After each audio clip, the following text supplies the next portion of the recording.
day and welcome to the Thursday, February 24th edition of the Horizon Communications Sports Brief.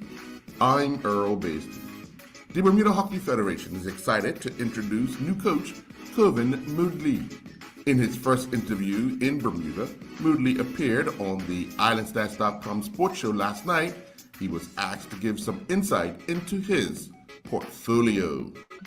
Yeah, I'm a South African Safa. So I grew up in South Africa, and I actually grew up playing mostly cricket and football. And at one point, I think my hockey coach saw me playing football and said, "Hey, this guy seems to have an understanding of some stuff. Let's put a stick in his hand and see what happens." Quite young when that phase of my life sort of took off.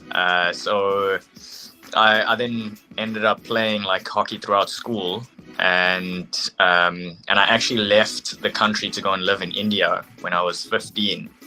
And during that time, I actually left playing hockey. So when I actually returned to the game, I had a lot of catching up to do as a player. But at the same time, I had a coach in high school who kind of told me, like, you've got this ability to transfer information to others really well. Try and start working on your coaching badges, coaching qualifications. And at the time I thought, this guy is talking to a 17-year-old. I've got plans of doing other things, playing professional sport. But I'll take my hat off to him because he actually set the next probably 10 to 15 years of my life in motion.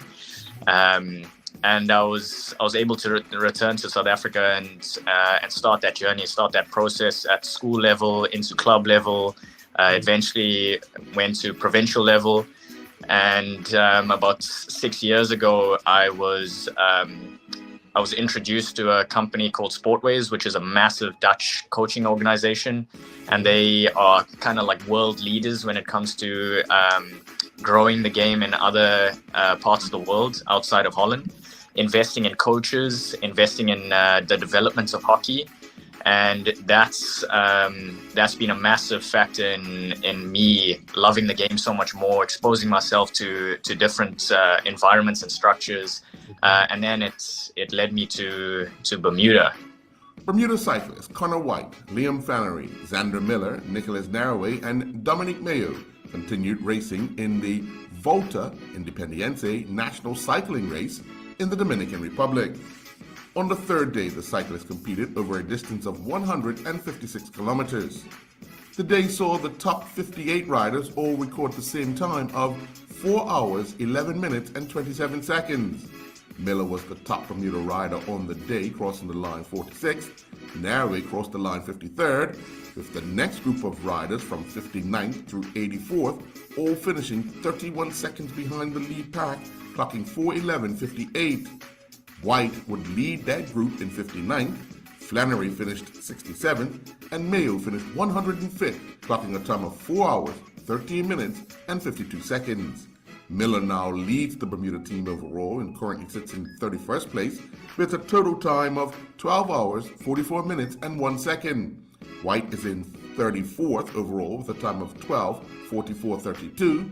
Miller is 72nd with a time of 12:54:36. Mayo is currently in 76th with a time of 12:56:07. And Flannery is in 87th, clocking 13 hours, 6 minutes, and 56 seconds. Team Bermuda remains in 11th place with a 3-day total time of 38 hours, 22 minutes, and 15 seconds. Daniel Phillips returned to action competing in the J5 Guatemala International Tennis Tournament.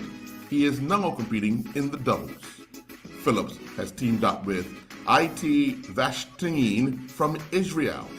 The pair in their first round match took on Juan Argal and Carlos Mendez from Guatemala. Phillips and his partner advanced to the second round following their straight sets victory, 6-4. 6-1.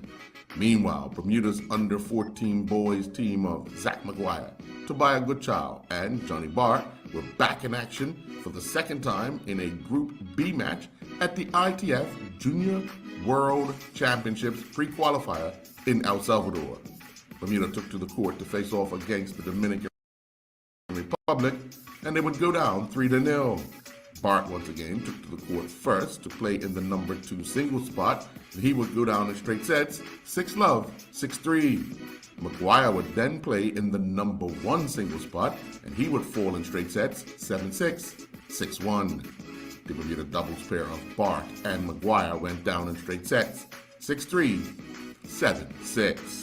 3 matches took place on local soil in football action last evening, with Wolves and Devonshire Cougars advancing to the Shield and Friendship semi-finals, while the Somerset Trojans, despite their win, remain in 7th place.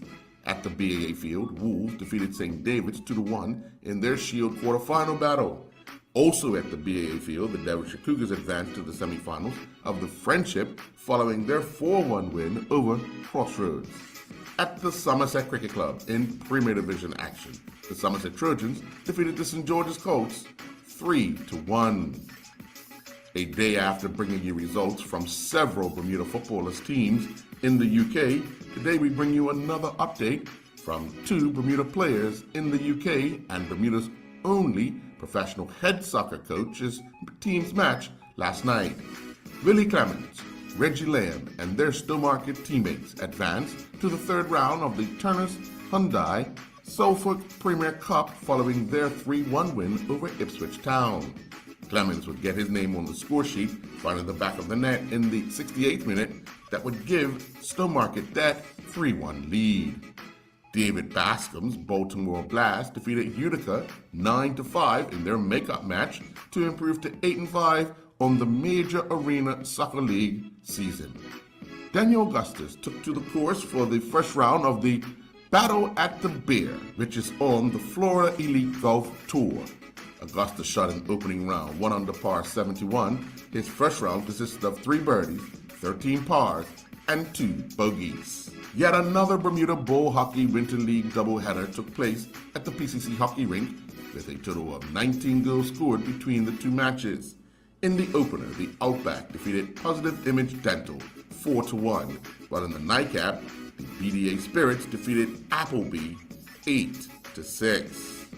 Action heated up in the Mixed Majors Bowling League at the Warwick Lanes in a top-of-the-table clash. League leaders Unpredictable edged the 2nd place team Minimax Forwarders 11-9. 3rd place Fightback went down 11-9 to 4th place Movers and Shakers. Spare Change defeated the Mix-Ups 13.5 to 6.5, and the Activators went down 17-3 to the Warriors. And that's a look at the Thursday, February 24th edition of the Horizon Communications Sports Brief. I'm Earl Basden.